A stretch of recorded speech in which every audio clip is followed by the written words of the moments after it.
क्यों भाई हरदयाल, कुछ पता चला? कोई गेहूं के दाम लगाने आएगा या नहीं? अरे पूरे 5 दिन हो गए सुनते सुनते कि इंस्पेक्टर साहब आ रहे हैं, इंस्पेक्टर साहब आ रहे हैं, लेकिन अभी तक तो पहुंचे नहीं। ऐसा लगता है जैसे अनाज पैदा करके हमने कोई बहुत बड़ा पाप किया है।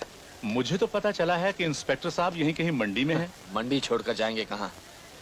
यही तो दिन है उनके खेलने के। ये खिलौने छोड़कर कहाँ जाएंगे? नमस्ते नंबर साहब। हाँ, 125 लिख दे। इंस्पेक्टर साहब नमस्ते। 35 नंबर। 126 रुपए 50 पैसे लिख दे। हाँ जी। और ये लाल झंडी? ठाकुर साहब की है जी। हाँ, क्या गेहूं है? ठाकुर साहब का है जी। 182 लिख दे, जल्दी से जल्दी 182 लिख दे। साहब, हमने ऐसा क्या गुनाह किया है जो हमें सरकार का पूरा भाव नहीं मिलता?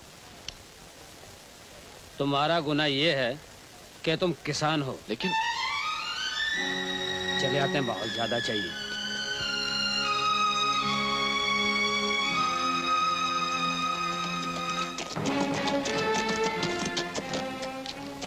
गोपी जी ठाकुर साहब। सबका अनाज आ गया? जी हाँ।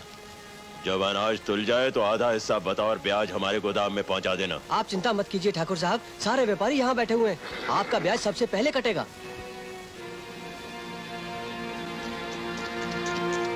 अरे गिरधर, आज आटे का क्या भाव है? 2.5 रुपए किलो। 2.5 रुपए किलो। तो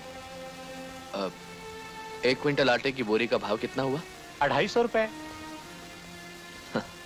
नंदू, अभी कुछ देर पहले इस गेहूं का भाव 150 रुपए क्विंटल था।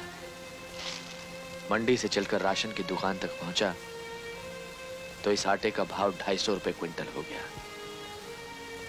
जिस दिन ये 100 रुपए की पिसाई हमारी समझ में आ गई, उस दिन हमारे दिन बदल जाएंगे।